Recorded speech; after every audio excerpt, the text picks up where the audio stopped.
Everything is going as planned.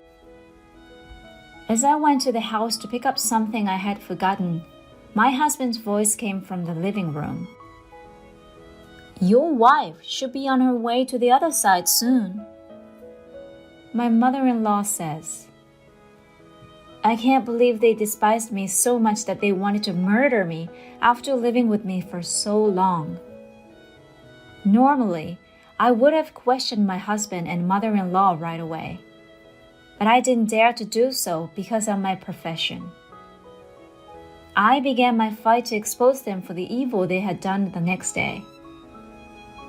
Kathy Smith is my name. Ryan, my husband, is 3 years older, and we married 3 years ago. We met at my husband's workplace during a traffic safety class. At the time, I was a police officer in the traffic division. It was my first traffic safety class, and I was nervous because I was not used to speaking in front of large groups of people. I was impressed by the way he talked to me to calm me down. We became good friends as it was, but despite being married for many years, we still did not have children. I wanted to have children as soon as we married, but Ryan wasn't so sure. Raising a child is expensive, so maybe after we have a little more money saved up. He said so, but since we both work, I'm sure he's not concerned about money. But every time we discuss children, he dismisses it. I am not alone in my concern about not having children. Heather, my mother-in-law, has always been concerned about our lack of children. She seemed to be looking forward to grandchildren at first, but after 3 years, she began to suspect that I didn't want children. You're not going to be young forever, so you better hurry, she said. If a woman does not bear her husband's children, she's no better than a housekeeper. It's not like I don't want to have a child. When I tell Ryan what my mother-in-law said to me, he becomes irritated. What exactly is it? Are you blaming me? I'm overworked and exhausted. If you truly desire a child, make an effort to make me feel that way. He would start saying that without fail, and he would pay close attention to my appearance.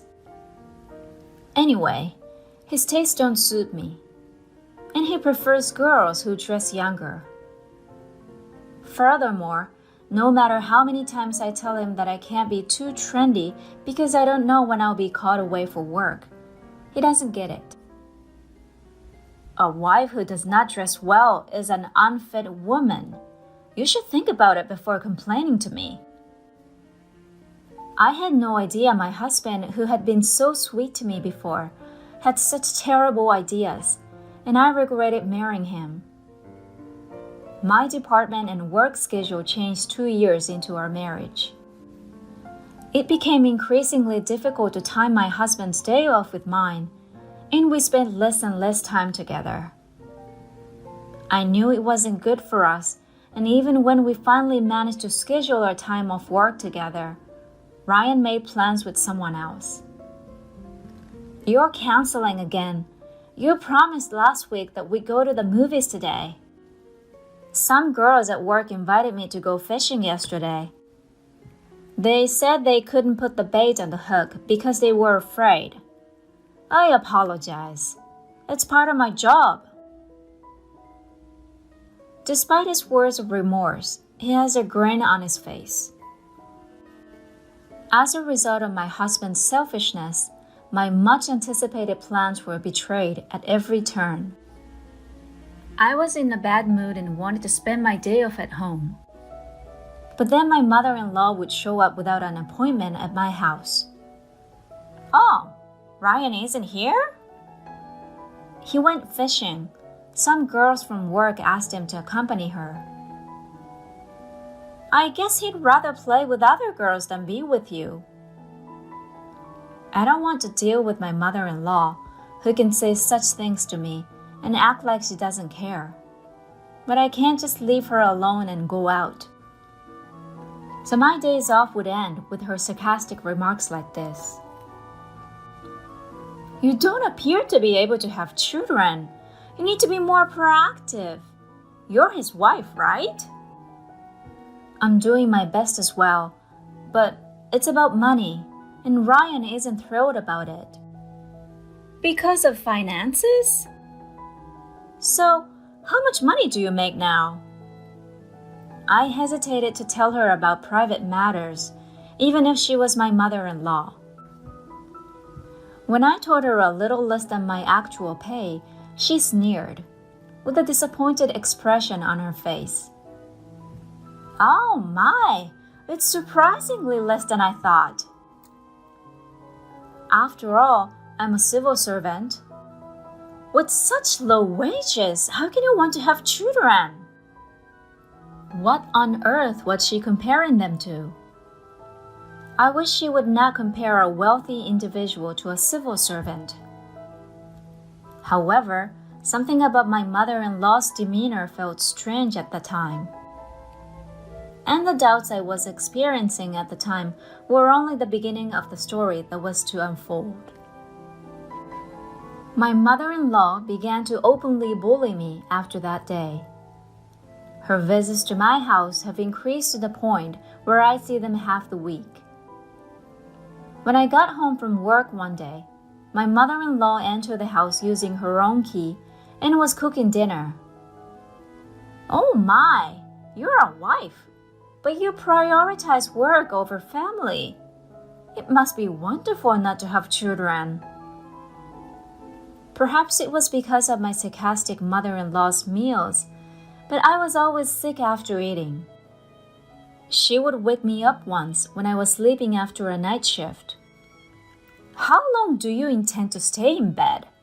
You're not a good wife if you stay in bed until noon because of your job.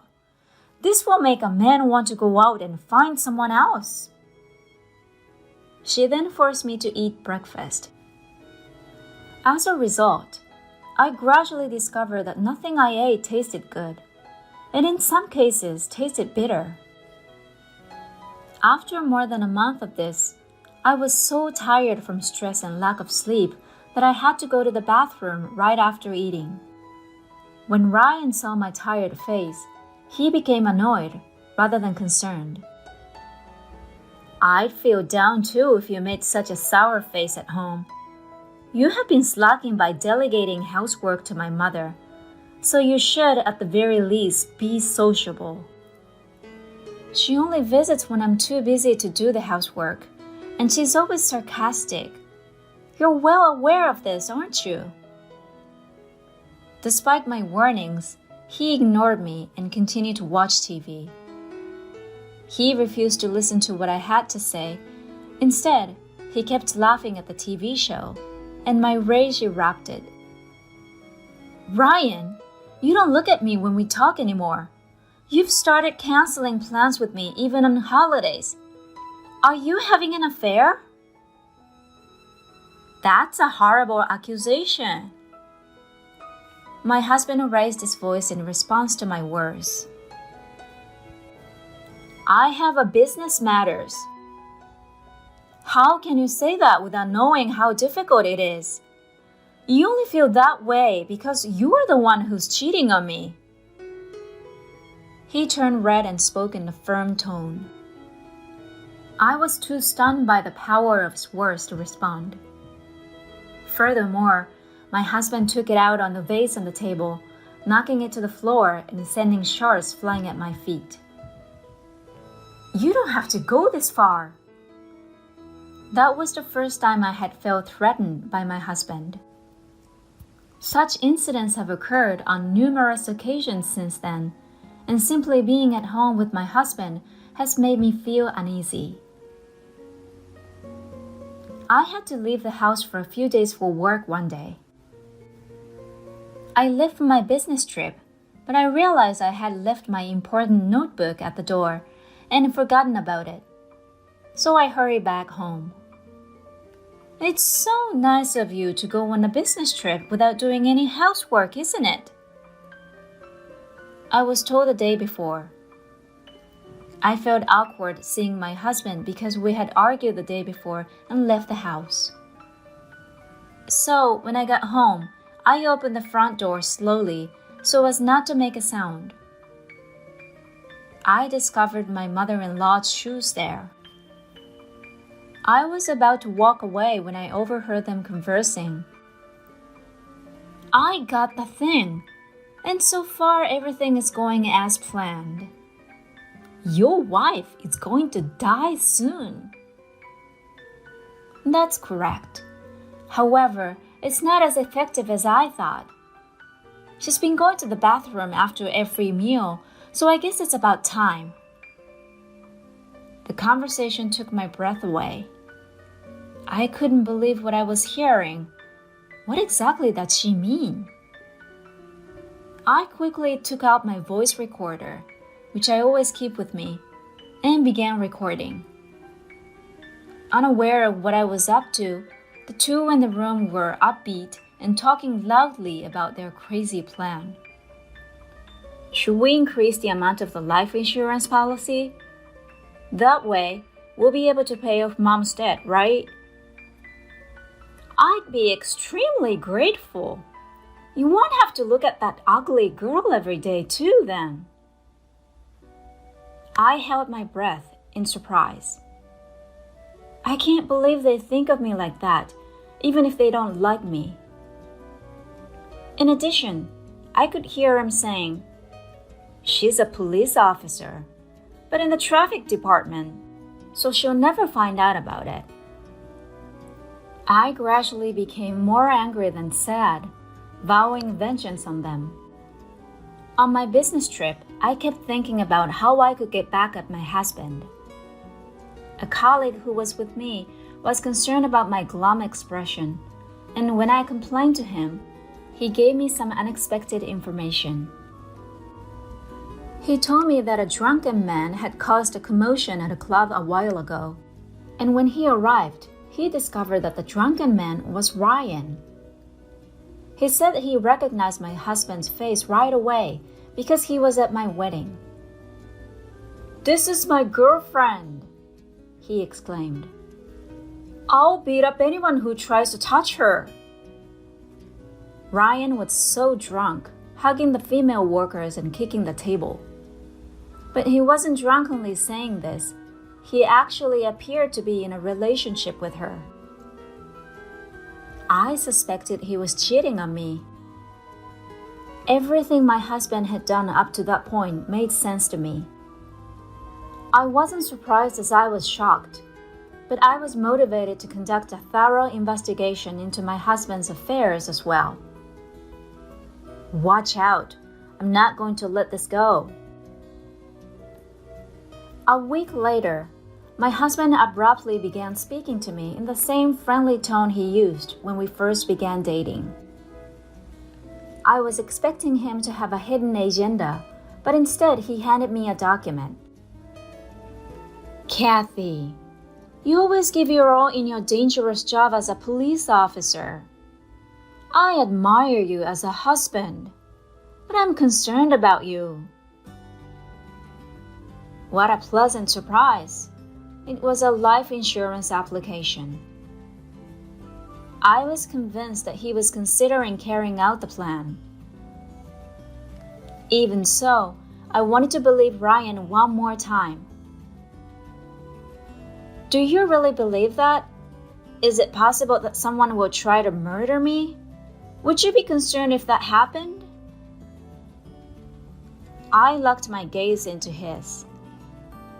"Please, I beg you to reconsider," I thought in my head, as he nodded at me with a big smile on his face. "Of course. So get moving. Please sign this application." Is the only thing he sees in his eyes now the insurance money he can get in exchange for my life? He was a scumbag to the core, but thanks to him, I felt confident in sanctioning him. In this world, you never know who's out to get you, do you? Yes, and yes. There have been so many upsetting incidents. Someone in your family, for example, has a stupid idea. Yeah. Like planning to get rid of a wife who causes problems because he wants to be with a younger woman. My husband's eyes began to swim as he became visibly upset.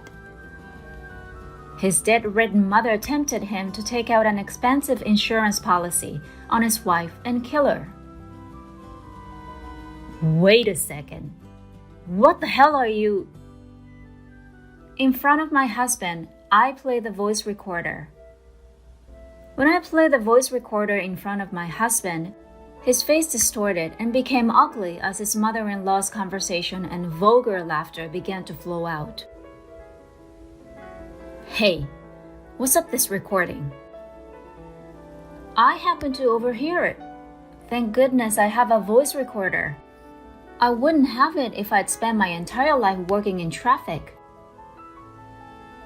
You work in the traffic division, though. I'm now in the criminal division. I also told you so. So, I guess you've been busy thinking about a woman since then, and you've been ignoring me. I slammed the photographs of the affair evidence that my husband had hidden in his room. These were the only ones I discovered while searching the house while my husband was away, and strong evidence. I don't know anything of these pictures. I don't even know who she is. I heard she works at a high-end club, the one you had a problem at. You're so cool. I heard you yelling, "She's my girl." How much do you know about? Not sure. Concerned. He was now making excuses to his wife no matter what. My mother is to blame. When she discovered that I was dating another girl, she insisted that I marry her rather than you because of your low salary. My husband's words made sense. When my mother-in-law inquired about my salary and stated that it was low, most likely referring to my husband's girlfriend. According to the voice recorder recording and listening to the conversation, my mother-in-law owed me a substantial sum of money. It would be shallow of her to try to pay off the debt with my insurance money and from my husband's new girlfriend. So you're saying it was your mother who devised me the scheme? Yeah, I had absolutely nothing to do with it. What are you on about? It started with you cheating on her to begin with. It's disgusting to blame someone else for it. You will never be forgiven. I shouted, and my husband grabbed my chest while screaming incoherently. I grabbed him by the hand and threw him to the ground with all my might. I'm a cop. I'm used to dealing with aggressive people like you. I don't need life insurance to protect myself. My husband became weak and apologetic when he saw the handcuffs. You're arrested. I apologize. I don't know what I was doing. Please accept my apologies. I'll hear your excuses at the police station. I'll give you ample opportunity to explain. Following that, my husband and his mother were imprisoned for a time for plotting to kill me. I filed for divorce and demanded $20,000 in alimony from both my husband and his girlfriend. They may be freed soon because it was an attempted murder, but I am sure they will be fired from their jobs. And they will have a difficult life with the alimony payments and paying off my mother-in-law's debts. On the other hand, for the first time in a long time, I'm enjoying living alone. I've been forced to live in a small space, so I decided to stretch out and spread my wings for a little while longer.